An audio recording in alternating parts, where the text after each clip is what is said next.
हाय बच्चों, आज अपन पढ़ने वाले हैं इक्विलिब्रियम कांस्टेंट। पिछले क्लास में हमने देखा था कि केमिकल इक्विलिब्रियम क्या होता है, उसके कैरेक्टरिस्टिक क्या होते हैं, इक्विलिब्रियम का एक्चुअल मीनिंग क्या होता है, रेट ऑफ रिएक्शन इक्वल होना चाहिए या कॉन्सेंट्रेशन इक्वल होना चाहिए, ये सारी बातें हमने देखी थी।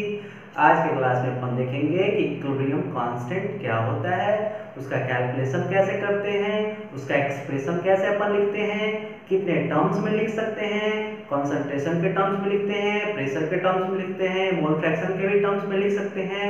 और जनरली जो अपन यूज करते हैं वो तो ही होता है आपका concentration terms and in terms of pressure. ठीक है, तो बात करते हैं आज इक्विलिब्रियम कांस्टेंट की। तो सबसे पहले अपन हेडिंग लिख लेते हैं, अच्छा रहेगा, है ना।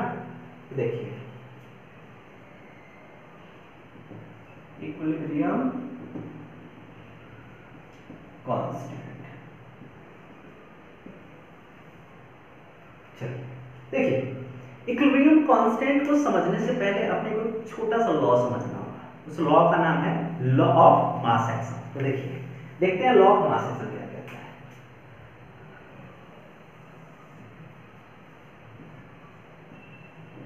लॉ ऑफ मास एक्शन, देखिए सुनिएगा, स्टेटमेंट ध्यान से सुनिएगा। लॉ ऑफ मास एक्शन कहता है कि the rate of reaction is directly proportional to the product of molar concentration of reactant to the power stoichiometric coefficient। समझ रहे हो? देखिए मैं लिख कर बताता हूँ आपको। जैसे मान लेते हैं कोई अपन केमिकल रिएक्शन कंसीडर करते हैं। मान लेते हैं आपका केमिकल रिएक्शन है A B B gives C C plus T T। ठीक है, ये देखिए, तो ये क्या है आपका रिएक्टेंट, ठीक है, ये दोनों क्या है आपका प्रोडक्ट। ठीक है, अब लॉ ऑफ मास एक्शन कहता क्या है कि रेट ऑफ रिएक्शन होता है directly proportional to the product of molar concentration of reactant to the power stoichiometric coefficient. तो मान लेते हैं A का कंसंट्रेशन ऐसा लिखते हैं, B का कंसंट्रेशन ये हो गया आपका reactant to the power stoichiometric coefficient. तो A का पावर कितना है, स्मॉल है, B का पावर क्या है, स्मॉल है। ठीक है, ये है आपका रेट ऑफ रिएक्शन।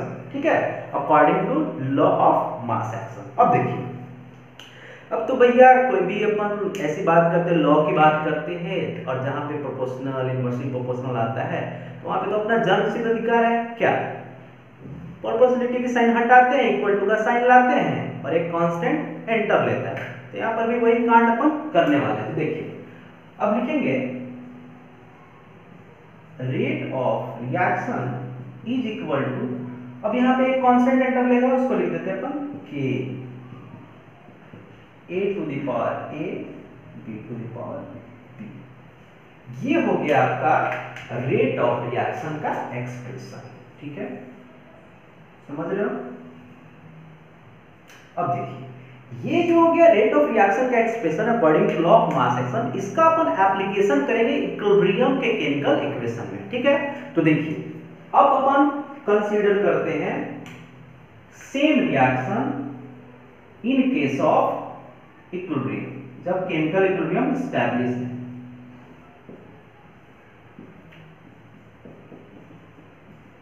देखिए, अब यहाँ पे क्या है, रिवर्सिबल एरर है। अब रिवर्सिबल एरर मतलब ये केमिकल इक्विलिब्रियम एस्टैब्लिश है। ठीक है, तो ये क्या है, ये एरर दिखा रहा है आपको रिएक्टेंट से प्रोडक्ट। तो मान लेते हैं इसको, ये है आपका rate of reaction R1, reactant से प्रोडक्ट R1 मान लेते हैं और प्रोडक्ट से रिएक्टेंट को मान लेते हैं अपन R2। ठीक है, तो R1 एंड R2 का अपन एक्सप्रेशन लिख सकते हैं by the application of law of mass action. ठीक है, तो अगर कोई बच्चा R1 का लिखना चाहे तो क्या लिखेगा, R1 इज इक्वल टू, यहाँ पे रेट कांस्टेंट K1 मान लेते हैं। ठीक है, K1 और ये हो गया A to the power A and B to the power B।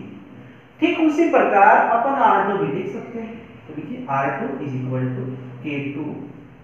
अब ये हो गया प्रोडक्ट टू रिएक्टेंट, तो प्रोडक्ट टू इस डायरेक्शन के लिए ये रिएक्टेंट की तरफ बिहेव करेगा, मतलब क्या हो जाएगा C to the power C and D to the power D। अब एक बात बताइए, ये रिएक्टेंट से प्रोडक्ट जा रहा है तो इसको अपन कह सकते हैं फॉरवर्ड रिएक्शन, आगे जा रहा है। ये प्रोडक्ट से रिएक्टेंट आ रहा है मतलब इसको कह सकते हैं बैकवर्ड रिएक्शन। मींस अपन R1 को ऐसा भी लिख सकते हैं, R1 इज इक्वल टू लिख सकते हैं rate of forward reaction and R2 को अपन लिख सकते हैं रेट ऑफ बैकवर्ड रिएक्शन। समझिएगा, एकदम ध्यान से देखना है, ठीक है। लिख सकते हैं सर। अब देखिए तो R1 is equal to rate of forward, तो इसको लिख सकते हैं RF और इसको लिखते हैं अपन RB। बस घबराना नहीं है, ऐसे डिनोट कर रहे हैं, ठीक है, कोई डिफरेंट चीज नहीं है। आप R1 भी छोड़ सकते हो, R2 भी छोड़ सकते हो, लेकिन आप समझिए कि बैकवर्ड एंड फॉरवर्ड क्या होता है, क्योंकि आगे अपन यूज करेंगे रिएक्शन कब फॉरवर्ड जाएगा, कब बैकवर्ड जाएगा, कब एस्टैब्लिश रहेगा इक्विलिब्रियम, ये सारी बातें देखते हैं, इसलिए थोड़ा सुंदर लिख ले रहे हैं, ठीक है, सुंदर वर्ड में। समझ रहे हो बात को। अब देखिए, अब एक काम करते हैं, हमारा एक्सप्रेशन चेंज हो जाएगा, RF इज इक्वल टू, अब फॉरवर्ड जो रेट ऑफ रिएक्शन है तो यहाँ पे भी इसमें हम KF लिख देते हैं, मतलब rate constant of forward reaction, ठीक है। तो लिख दीजिए KF और ये हो जाएगा A to the power A और ये हो जाएगा B to the power B। वैसे अपन लिख सकते हैं RB is equal to KB C to the power C and D to the power D, ठीक है। मान लीजिए इसको इक्वेशन 1 और इसको इक्वेशन 2। अब क्या करेंगे, इसको सिंप्लीफिकेशन करेंगे, ठीक है, मिटा देते हैं, कहां लिखेंगे फिर, नहीं मिटाएंगे, ठीक है। अब देखिए क्या करते हैं अपन, इक्वेशन 1 को ऐसा लिखते हैं, from equation 1 divided by equation 2, तो लिखते हैं, तो RF upon RB is equal to क्या आ जाएगा, KF अपॉन KB और ये हो जाएगा आपका concentration of A to the power A और ये हो जाएगा B to the power B और ये हो जाएगा C to the power C और ये हो जाएगा आपका D to the power D। बात समझ में आ रहा है, ठीक है, ऐसा लिख सकते हैं। अब अगर हम बात करते हैं कि रिएक्शन में इक्विलिब्रियम एस्टैब्लिश हो गया, तो हमने क्या बताया था, इक्विलिब्रियम का मतलब क्या था, rate of forward is equal to rate of backward, वही अपन यूज करेंगे यहाँ पे। तो अपन लिखेंगे एट इक्विलिब्रियम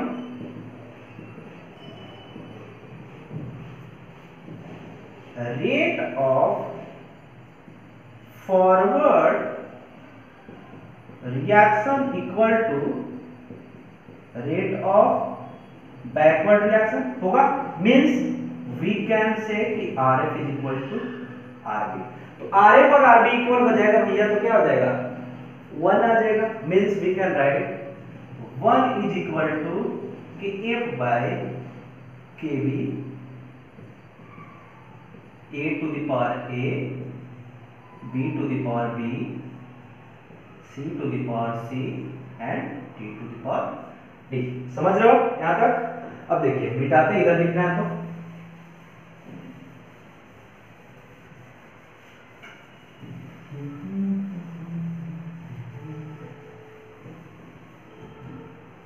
अब समझिए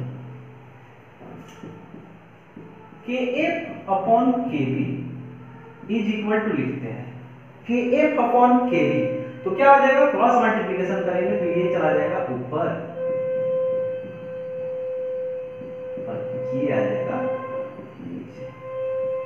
आने वाला है खूबसूरत सा रिजल्ट, ठीक है। देखिए अब ये KF अपॉन KB को ही बोलते हैं K, ठीक है, और यही होता है आपका इक्विलिब्रियम कांस्टेंट।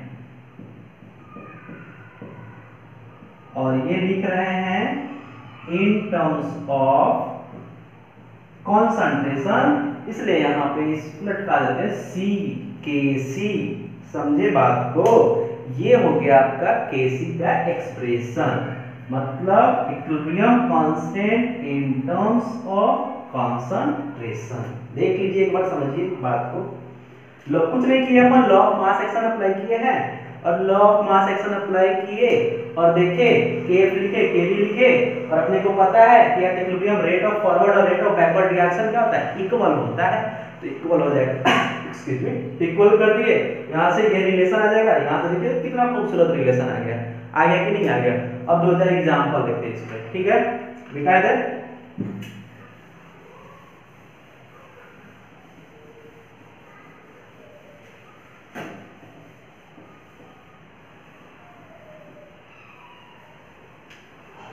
किसी के मन में कोई शंका तो नहीं है भैया? है तो बोल दीजिए, ठीक है, नहीं तो अभी शर्माओगे तो फिर पूरी जिंदगी शर्माना पड़ेगा। बेशरम बनो, साइंस के स्टूडेंट हो, ठीक है। तो देखिए कुछ क्वेश्चन देखते हैं। मान लेते हैं आपके पास है N2 gaseous plus H2 gaseous gives NH3 gaseous. Balance कर देते हैं, यहाँ पे 3H2 2 हो गया बैलेंस, C हाइड्रोजन। चलो अब इसके लिए आपको लिखना है Kc का एक्सप्रेशन। तो Kc का एक्सप्रेशन लिखते हैं, तो Kc इज इक्वल टू क्या लिखेंगे, प्रोडक्ट NH3, कोएफिशिएंट कितना है इसका 2 है, अपॉन N2 1 है कोएफिशिएंट और H2 का कोएफिशिएंट कितना है 3। ये हो गया आपका Kc का एक्सप्रेशन, ठीक है। नेक्स्ट क्वेश्चन देखते हैं। मान लेते हैं फास्फोरस पेंटाटोटेट, इसका कलर डिसोसिएशन, तो दे रहा है भैया PCl3 gaseous plus Cl2 gaseous. अब लिखते हैं इसके लिए Kc का एक्सप्रेशन, कोई बात नहीं, लिख देते हैं Kc is equal to concentration of this into this, तो PCl3 कोएफिशिएंट है 1, कोई बात नहीं, Cl2 कोएफिशिएंट है 1, कोई बात नहीं, PCl5। समझ में आ रहा है? ये है आपका Kc का एक्सप्रेशन। ऐसे कोई भी दुनिया का कोई भी केमिकल इक्वेशन रहेगा, आप Kc का एक्सप्रेशन लिख सकते हो। समझ रहे हो? क्लियर है? कोई confusion?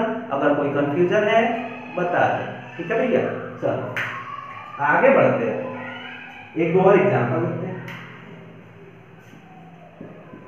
H2 gaseous plus I2 gaseous gives 2HI gaseous, ठीक है। अब देखिए तो यहाँ पे Kc का एक्सप्रेशन अगर अपने को लिखना है तो Kc is equal to HI का कॉन्सेंट्रेशन, पावर कितना लिखेंगे 2 लिखेंगे, कोएफिशिएंट 2 है, ठीक है, H2 का कॉन्सेंट्रेशन इनटू I2 का कॉन्सेंट्रेशन। समझ रहे बात को? काफी सिंपल है, ठीक है। अगर आप एक बार समझ जाना तो फिर कोई दिक्कत नहीं। सिंपल अपने को याद रखना है कि इक्विलिब्रियम कांस्टेंट का एक्सप्रेशन लिखना है, तो ऊपर क्या लिखेंगे, प्रोडक्ट का कॉन्सेंट्रेशन, पावर में लिखेंगे अपना स्टोइकियोमेट्रिक कोएफिशिएंट और नीचे आपका रिएक्टेंट का होगा। क्लियर है? कोई दिक्कत नहीं? अगर दिक्कत नहीं है तो बढ़ो भैया आगे, चलो आगे बढ़ते हैं, ठीक है।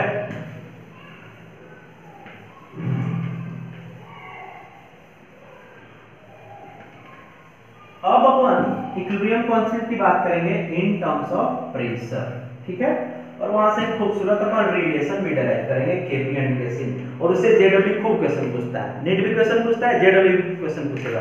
आपको दे देगा which of the following equation having Kp greater than Kc, Kp equal to Kc, Kp less than Kc, ये सारी बातें ऐसे बार-बार रिपीट करते हुए क्वेश्चन को देखिए। हेडिंग अपना होगा equilibrium constant, equilibrium constant in terms of pressure. अब प्रेशर के टर्म में इसको P लटका देते हैं, Kp, ठीक है, इसको बोलते हैं Kp, ठीक है। तो देखिए सिंपल एग्जांपल वही लेंगे हमेशा, AA BB gives CC DD, ठीक है। अब देखो Kp लिख रहे हैं तो ना भी लिखे तो चलेगा, लेकिन अपन स्टेट दिखा देते हैं, ठीक है। तो गैसियस गैसियस गैसियस गैसियस, ठीक है। अब देखिए Kp लिखना है तो केपी में कुछ नहीं करना होता है, सिंबल लिखना होता है आपको प्रेशर के टर्म्स में, ठीक है। तो लिखते हैं इसके लिए केपी, बात वही होगा जैसे लिखते हैं ना वहां पे प्रोडक्ट बाय रिएक्टेंट, यहाँ भी प्रोडक्ट बाय रिएक्टेंट ही लिखेंगे लेकिन प्रेशर लिखेंगे, ठीक है। तो देखते हैं, लिखिए तो प्रेशर ऑफ सी, कोएफिशिएंट कितना है सी, प्रेशर ऑफ डी, कोएफिशिएंट कितना है D, pressure of A, coefficient कितना है ए, प्रेशर ऑफ बी, कोएफिशिएंट कितना है बी। ये हो गया आपका केपी, ठीक है, ये आपका हो गया केपी। अब मेन चीज ये है इन दोनों में रिलेशन, केपी एंड केसी में रिलेशन क्या होता है, मेन अपने को वही फाइंड आउट करना है, ठीक है। तो देखिए एक आप लोग पढ़ते हो गैसेस स्टेट पढ़े होंगे, तो गैसेस स्टेट में क्या पढ़ते हो, ideal gas equation PV is equal to NRT. ये भैया जन्मसिद्ध अधिकार है अपना, मैक्सिमम जगह पे आप ये यूज कर सकते हो, PV is equal to NRT. तो वही जन्मसिद्ध अधिकार यहाँ भी अपन यूज करने वाला है। तो देखिए कैसे यूज करते हैं, अप्लाई लिखेंगे, ये 11th एग्जाम में पूछा जा सकता है कि केपी एंड केसी में रिलेशन डिराइव कीजिए। तो apply PV is equal to NRT, ठीक है। तो देखिए P इज इक्वल टू क्या लिख सकते हो आप, N by V R T, ठीक है। और ये जो N बाई वी जो टर्म है, N बाई वी टर्म है, यही तो आपका होता है ना मोलैरिटी, समझ रहे हो मोलैरिटी। तो देखिए तो N बाई वी की जगह पे अपन मोलैरिटी लिख देंगे, मतलब इसको कंटिन्यू करेंगे तो लिख देंगे P इज इक्वल टू, ये हो गया मोलैरिटी का सिंबल, कंसंट्रेशन का आर टी, ठीक है, ये हो गया। अब जहां जहां P है वहां वहां अपन ये पुट कर देंगे, समझ रहे बात को। तो अपन लिखना चाहेंगे अगर PC लिखना है तो अपने को क्या लिखेंगे, कंसंट्रेशन ऑफ C RT। अगर अपने को PD लिखना है तो क्या लिखेंगे, concentration of D into RT। अगर अपने को PA लिखना है तो concentration of A into RT। और अगर अपने को PB लिखना है तो concentration of B into RT। समझ रहे हो, क्लियर है। अब देखिए ये PA PB PC PD का वैल्यू अपन इक्वेशन 1 में अपन पुट करेंगे, ठीक है। तो पुट कर दें, पुटिंग द वैल्यू ऑफ, लिख नहीं रहे समझिए बात को, putting the value of PA PB PC PD in the equation 1। तो ठीक है, लिखिए KP इज इक्वल टू, ठीक है, PC। तो PC क्या है, कंसंट्रेशन ऑफ C RT, और पूरे का पावर क्या है स्मॉल c, समझ रहे हो बात को, कोएफिशिएंट मत बोलना नहीं तो गड़बड़ हो जाएगा भैया। PC, अब PD क्या है, concentration of D RT to the power D। PA क्या है, concentration of A RT to the power A है। अब बच गया PB, तो PB क्या है, concentration of B RT to the power B। समझ रहे हो, यहां तक क्लियर है। अब देखिए इसको थोड़ा और सजाते हैं, ठीक है, सजाएंगे ना बहुत ही सुंदर रिजल्ट आएगा। देखिए concentration of C concentration of D upon concentration of A concentration of B, और ये क्या आ जाएगा RT के पावर C और RT to the power D, और ये हो जाएगा RT to the power A, और ये हो जाएगा RT to the power B। देख लीजिए एक बार, ठीक है, वैल्यू पुट किए, सबका वैल्यू पुट किए। अब इसको कंसंट्रेशन टर्म वाले को अलग लिख दिए, अलग क्यों लिख रहे हैं आप समझ रहे हो, टारगेटेड वर्क कर रहे हैं, इसको लिख सकते हैं अपन कैसे, बहुत बच्चा का देख गया होगा, रिफ्लेक्ट किया होगा यहाँ पे, ये क्या हो जाएगा, ठीक है। तो ये हो गया आपका। अब देखिए कंटिन्यू करते हैं आगे,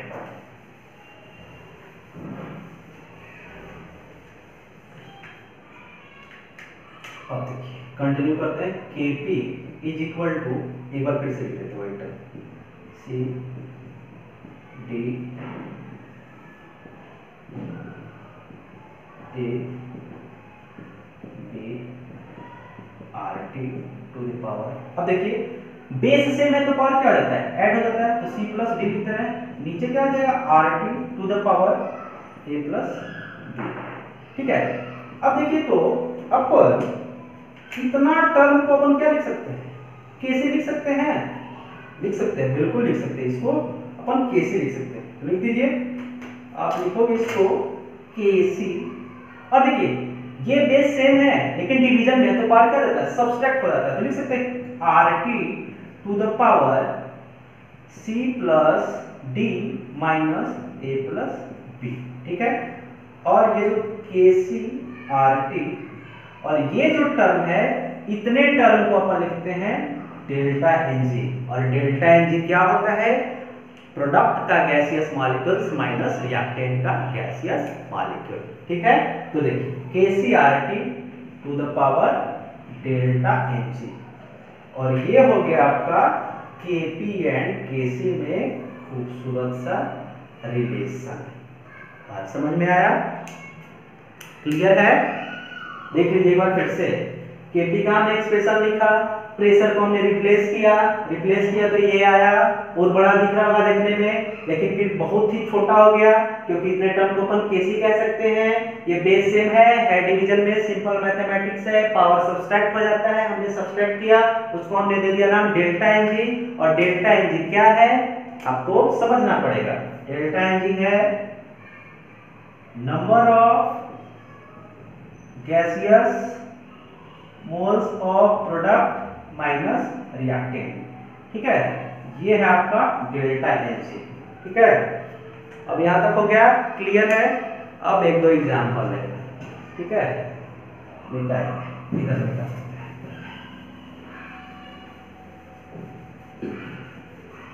बहुत इजी है, इसे क्वेश्चन तो एकदम आपको क्लिक हो जाएगा, फटाक से कर दोगे, ठीक है, कोई कंफ्यूजन नहीं होता इसमें। जैसे क्वेश्चन है, ठीक है, देखिए N2 gaseous plus H2 gaseous gives NH3 gaseous, ठीक है। अब देखिए, अब अगर डेल्टा Ng कैलकुलेट करना है तो डेल्टा Ng बराबर क्या होता है, प्रोडक्ट का number of moles of gas तो 2 है, और रिएक्टेंट साइड कितना भैया 3 और 1 4 हो गया, 2 - 4 इज इक्वल टू क्या आ जाएगा आपका -2, ठीक है। तो यहाँ पे Kp एंड Kc में क्या रिलेशन होगा, Kp इज इक्वल टू क्या लिखेंगे, KCRT to the power delta Ng2, मतलब Kp is equal to Kc by RT square, ठीक है। अब Kc बाय RT स्क्वायर आया तो एक बात बताइए, Kp बड़ा कि Kc बड़ा, बताइए Kp बड़ा होगा कि Kc बड़ा होगा। Kp कैसे हम फाइंड आउट कर रहे हैं, सब्सट्रैक्ट करना पड़ रहा है, सॉरी डिवाइड करना पड़ रहा है, तो Kp अपन Kc से डिवाइड करके ला रहे हैं, मतलब Kp क्या होगा, बड़ा होगा कि छोटा होगा, ऑब्वियसली छोटा होगा। Kp क्या आ जाएगा, लेस देन Kc, मतलब यहां से अपने को एक रिलेशन क्या मिला कि if delta Ng is negative then Kp less than Kc, समझ रहे हो। हाँ बिल्कुल सही क्लिक करा आप लोग को कि जब डेल्टा Ng पॉजिटिव होगा तो Kp बड़ा होगा, और जब डेल्टा Ng 0 होगा इक्वल हो जाएगा। देखिए कैसे, स्मार्ट तो वही तुम, बस बातें बनानी। अब देखिए मान लेते हैं डेल्टा Ng 0 हो जाएगा, तो Kp is equal to KCRT to the power 0 और something to the power 0 1 means Kp is equal to Kc, ठीक है। और अगर इफ डेल्टा Ng क्या होगा, पॉजिटिव होगा, देन Kp क्या हो जाएगा, ग्रेटर देन Kc हो जाएगा। ये बात याद रखना है, काफी इंपॉर्टेंट है, इससे क्वेश्चन आते हैं। आई होप कि आप लोगों को समझ में आया होगा। अगर अभी समझ में नहीं आया तो इसका क्या उपाय है फिर से बताएंगे, और क्या। चलिए बाय, थैंक यू।